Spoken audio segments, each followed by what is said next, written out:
এই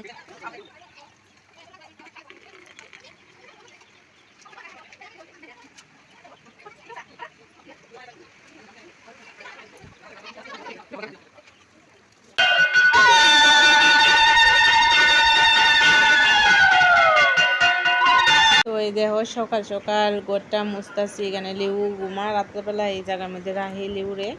তো ওইখানে ওই ঘুমা এই দূর জায়গার মধ্যে তাহে। তো অনেক সময় তো মানে সালার বস্তার মধ্যে শি করে, তবু তো ফ্লোরের মধ্যে কইরা দেয়। এই লেগা সকাল সকাল ঘুম থেকে ওইটা আগে এই জায়গাটা এতটুকু জায়গা ফিনাইল দিয়ে পরিষ্কার করি। তো ওই লেগা পুরা ঘরই একটু মুছালাইছি, আবার পরে মৌসুম। তো কাজ আমার বাড়ছে। আর এদিকে দেখো লিউরে খাওয়াইতেছে শানুয়ে দুধ বিস্কুট খাইতে হইছে না, এমন অবস্থা দেখো কেমনে খাওয়াইতেছে, সাংঘাতিক যন্ত্রণা করে মানে লেবু খাওয়ানটা লয়ে সেরা। আর এদিকে সোনুর বাবা শুয়ে রয়েছে, সোনুর বাবার দেখো শরীর ভালো না, জ্বর উঠছে আজকে 2-3 দিন ধরে বাড়িতেই। আর এদিকে দেখো চা করে লাইছি, চা খাই লাইতেছি। সকাল সকাল যদি 1 কাপ দুধ চা তাহে তাহলে আর কিতা লাগে। তো চাটা খায়া তারপরে অন্য কাজ করব। গুড মর্নিং বন্ধুরা, welcome back to my channel শিকাস বেঙ্গলি ব্লগ। তো তোমরা সবাই কেমন আছো? আশা করি তোমরা সবাই খুবই ভালো আছো, সুস্থ আছো। আমরাও ভালো আছি, সুস্থ আছি। তো ওখানে বাজে সকাল 8টা। তো অনেকদিন পর আবার ব্লগ করতেছি, তো আশা করি তোমাদের কাছে খুবই ভালো লাগবো। তো আজকে হয়েছে বৃহস্পতিবার, আজকে আমার বোনের বাড়িতে মানে গড়যাত্রা, গৃহপ্রবেশ করব আমার বোন, বড় বোন। তো আমার দিদি, নিজের দিদি। তো ওখানে তো পূজা আরম্ভ হয়ে যাবো। আসলে আমি পূজার কাজ করতাম পারতাম না, এলিগে শানুরে কইতেছি স্নান করে যেত গা। তো দিদিরে ফোন করছি যে ব্রাহ্মণ কোন সময় আইবো, দিদি কইতেছে ব্রাহ্মণ আয়া পড়ছে। তো আমরা পাড়াতেই বাড়ি, এদিকে গিয়া একটুখানি 2-3 বাড়ি পরে ওই আমার দিদির বাড়ি।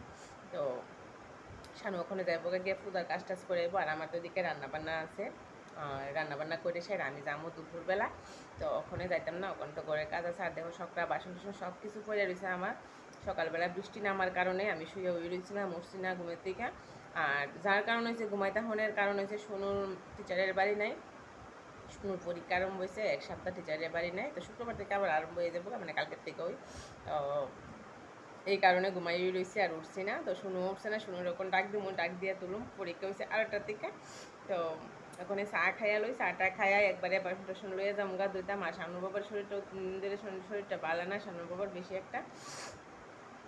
ওখানে আগে চাটা খাইয়া তারপরে বাসন লইয়া যাবো। তো চলো দেখতে থাকো আজকের ব্লগ।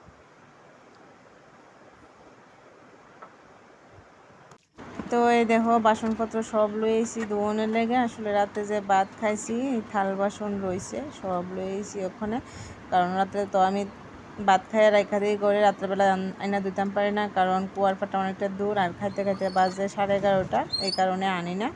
তো একলগে চার খাইয়া চার বাসন টাসন সব লইয়েছি একলগে ধুইতে, যার কারণে অনেকটি বাসন ধুইতে অনেক সময় লাগছে। এদিকে সাপ্লাইরও জ্বলাইছে, সাপ্লাই যদি জ্বলায় তাহলে বাসন যতই হোক না গেলে বাসন ধুতে কিন্তু ভালোই লাগে। আর সাপ্লাই জলটা না এলে মাথা রাত বাড়ি পড়ে জায়গায় শুধু কাজ আর কাজ, ভাল লাগে না। ওখানে কাজের লেগে একটা পুরো অবসরও পাই না, বইয়া থাকতাম পারি না একটুখানে। তারপর দেখো 2 খাটের বেডশিট তুলে লাইতেছি, তুললে ওখানে ভিজামু, ভিজাই সেটা ধুমু। মানে কাজ আর কাজ, ভাল লাগতেছে না, শরীরটাও ভালো না। আজকা পেটটা ভীষণ ব্যথা করতেছে, কিতা করুন, পেট ব্যথা লয়েও কাজ আমার করণ লাগে। আর কিতা কইতাম, আমার বোনের বাড়িতে আজকে গড়যাত্রা, গৃহপ্রবেশ আমার বোনের বাড়ি। তো আমি কিন্তু সকাল করে যাইতামই পারতাছি না, কারণ আমার ঘরের কাজও শেষ করতাম পারতাছি না, কাজ আরও বাইরে গেছে গা। তো শানুরে পাঠাই দিছি, শানুরে কইছি তুই যা গিয়া পূজাটা জোয়াইয়া। তো শানু তো পূজা দিব, আর আসলে আমি পূজা ধরতামও না, এই লিগে আমি গেছি না। তারপরে কাপড় চোপড় ধোয়াধুয়ি শেষ, তারপরে রান্তাছি, রান্নাও অনেক দেরি হয়েছে গা। এদিকে পটল আলু বাইর জ্বালাইছি, এখানে লয়ে লাইছি জিরা ধনিয়ার গুঁড়া, মরিচের গুঁড়া আর হলুদের গুঁড়া একলগে লয়ে লাইছি। আর এদিকে 5 ফোড়ন দিয়ে সোমবার দিব মাছের ঝোল, বড় মাছের ঝোলকে এই যে সোমবার দিয়ে খাইতে আমি পারি না, একদম স্বাদ লাগে না। আর আমি এরকমভাবে রান্না করি, মশলা একলগে দিয়ে সেরা বাইজে লাই, বাইজে সেরা তারপরে ঝোল দিয়ে লাই, এমনভাবে রান্না করে খাইয়া দেখো, মানে খুবই ভালো লাগে, ঝোলটা টেস্টও অন্যরকম। আর এদিকে লিউ দেখো ঘুমাই দিচ্ছে, মানে আমি যখন রান্ধি লিউ আমার সামনে থাকবো এমন অবস্থা, এখান থেকে যাইতই না আহে।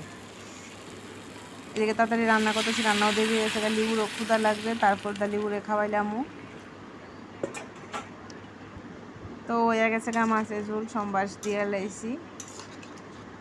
তো পটল দিয়া ঝোল ভালোই লাগে খাইতে। আর এই কড়াইটার মধ্যে রাঁধতে খুবই ভালো লাগে, যে এই লোয়ার কড়াইটা অর্ডার করে আনছিলাম ফ্লিপকার্ট থেকে। আর এদিকে দেখো আমি ডাল রান্না করছি, দেখাইতেছি, এত অন্ধকার, এদিকে দেখা হয়ে যেতেছে না, আর এদিকে করুন বাজি।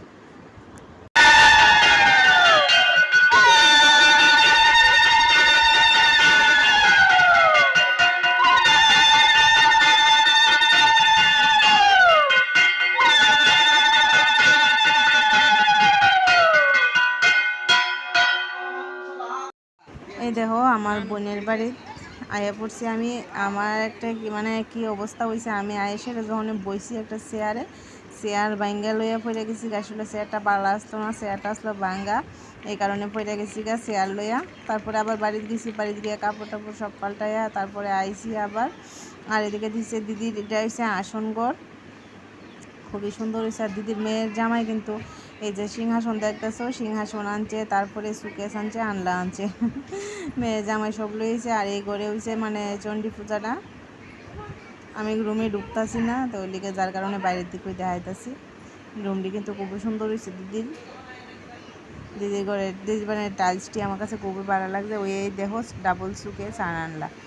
আর এদিকে তারা প্রসাদ লইতেছে, ঘরের মধ্যেও করছে, এদিকে বারিন্দাতেও করছে। তখন তো বিকাল টাইম, এদিকে লোকের সংখ্যাটা একটুখানি কম হয়।